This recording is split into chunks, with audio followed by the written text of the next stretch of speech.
अस्सलाम वालेकुम दोस्तों, 2026 की सबसे बड़ी खबर, सबसे बड़ी खुशखबरी, कीवा के अंदर बड़ी अपडेट और कीवा ने जो है तस्दीक कर दी। बहुत दिनों से ये खबर वायरल थी, लेकिन कीवा की तरफ से इस तरह की पहले तस्दीकी अपडेट पहले कभी नहीं आई। ऐसे अफराद जिनको मैसेज आ चुके थे कि आप अपना नकल कफाला कर लें या फिर अपना जो वर्क परमिट है उसको तजदीद कर लें, तो उन लोगों के लिए बहुत बड़ी खबर है। और ऐसे लोग जिनके इकामा जो है वो साल से एक्सपायर है, या उनकी कंपनियां या उनकी कफील जो है वो रूटीन में उनके वर्क परमिट जो है वो तजदीद नहीं करती या फिर उनके इकामा जो है वो नहीं बनवाती, तो ऐसे तमाम अफराद के लिए बहुत बड़ी खबर है, बहुत बड़ी खुशखबरी है। बल्कि कह लें कि सऊदी अरब में मौजूद जो लोग इकामा होल्डर हैं उन सब के लिए बहुत बड़ी खुशखबरी है। अच्छा, आ जाते हैं अब पुरानी खबर पे कि पुरानी खबर क्या थी और अब नई खबर क्या है, और कीवा ने अब इसकी तस्दीक कैसे कर दी है, और जो पुरानी फीसें हैं उनके बारे में बहुत अहम जो है अपडेट है। तो सबसे पहले ये खबर है कि बहुत सारे लोगों को ये मैसेज आया था कि आपका जो वर्क परमिट है वो एक्सपायर हो चुका है, 90 दिन से ज्यादा टाइम हो चुका है। अब या तो अपना जो है ट्रांसफर कर लें या फिर अपना जो है वर्क परमिट जो है उसको तजदीद कर लें।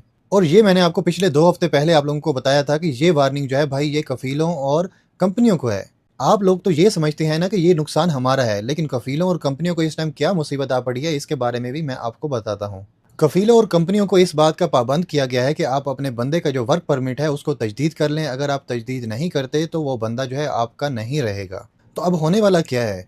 होने वाला ये है कि अब हुरूब नहीं लगेगा। कीवा ने बाकायदा तौर पर इस चीज़ की डिटेल जो है वो इसमें जारी कर दी है कि भाई हुरूब नहीं लगेगा। और जो 2 हफ्ते पहले मैंने आप लोगों को वीडियो में बताया था, मैंने आपको बताया था कि हुरूब नहीं लगेगा, ये सब झूठी खबरें हैं। अब होने क्या जा रहा है ये मैं आपको बिल्कुल सिंपल अल्फाज में और पॉइंट टू पॉइंट आपको समझाता हूँ। अब होने ये जा रहा है कि 30 जून तक एक नया कानून आ रहा है। इसमें यह है कि जो बंदा सऊदी अरेबिया में इस टाइम पे मौजूद होगा और अगर उसका वर्क परमिट जो है वो 90 दिन से ज्यादा एक्सपायर होगा, तो ऐसी सूरत में वो दूसरी तरफ ट्रांसफर ले सकेगा। यानी वो दूसरी जगह ट्रांसफर ले सकता है, उसको मौजूदा जो कफील और कंपनी है वो नहीं रोक सकती। उनका इसके साथ कोई ताल्लुक नहीं है। अभी हो ये रहा है कि अभी वर्क परमिट और जो अकामा है उसमें चेंजिंग आ रही है, और बहुत सारे लोगों के अकामा जो है वो वैलिड हैं लेकिन वर्क परमिट जो है वो एक्सपायर हैं। इस तरह के मसले मसाइल होते हैं। तो अब कीवा ने यह कहा है कि अगर आपका इकामा 180 दिन यानी कि 6 महीने वैलिड है और वर्क परमिट आपका चाहे 90 दिन से भी ज्यादा एक्सपायर है, तब भी आप अपने कफील और कंपनी के साथ रह सकते हैं। उन लोगों को मसला नहीं होने वाला, यानी कि जिन लोगों के वर्क परमिट एक्सपायर हैं लेकिन इकामा 6 महीने या 6 महीने से ज्यादा वैलिड है, तो ऐसी सूरत में उनको कोई मसला नहीं होने वाला। 30 जून का असल कानून ये है कि 30 जून तक जिन लोगों के 90 दिन पूरे हो जाएंगे वर्क परमिट को एक्सपायर हुए, तो क्लियरली ये कह दिया गया है कि इस कफील के सिस्टम से उन लोगों को खारिज कर दिया जाएगा।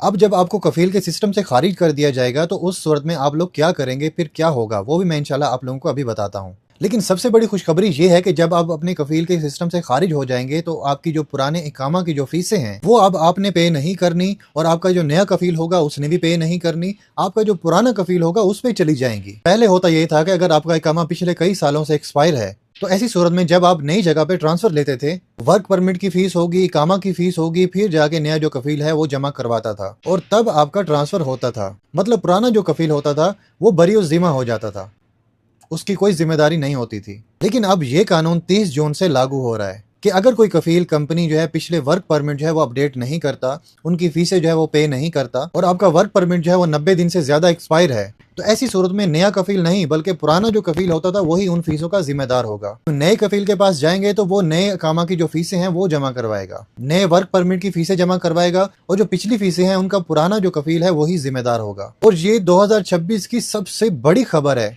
तो मैंने आपको 2 कैटेगरीज बताई हैं। एक वो लोग जिनके इकामा जो है वो वैलिड हैं 6 महीने या 6 महीने से ज्यादा, लेकिन उनके वर्क परमिट जो है वो एक्सपायर हैं, तो ऐसे लोगों पे कोई फर्क नहीं पड़ेगा। आपका इकामा जो है वो वैलिड है, वर्क परमिट एक्सपायर है, इकामा जो है 180 दिन यानी कि 6 महीने से ज्यादा वैलिड है, तो इस कानून का आप पे कोई असर नहीं पड़ेगा। लेकिन अगर 30 जून के बाद अगर आपका जो वर्क परमिट है वो 90 दिन से ज्यादा एक्सपायर हो गया है और अगर आपका इकामा जो है 6 महीने से कम वैलिड है या फिर एक्सपायर है, तो ऐसी सूरत में आपको बड़ी छूट मिलने जा रही है। वो ट्रांसफर भी हो सकता है और आपको अपने मुल्क वापस जाने की इजाजत भी हो सकती है, क्योंकि जो ट्रांसफर की जो छूट है वो ऑलरेडी आप लोगों को दी जा चुकी है।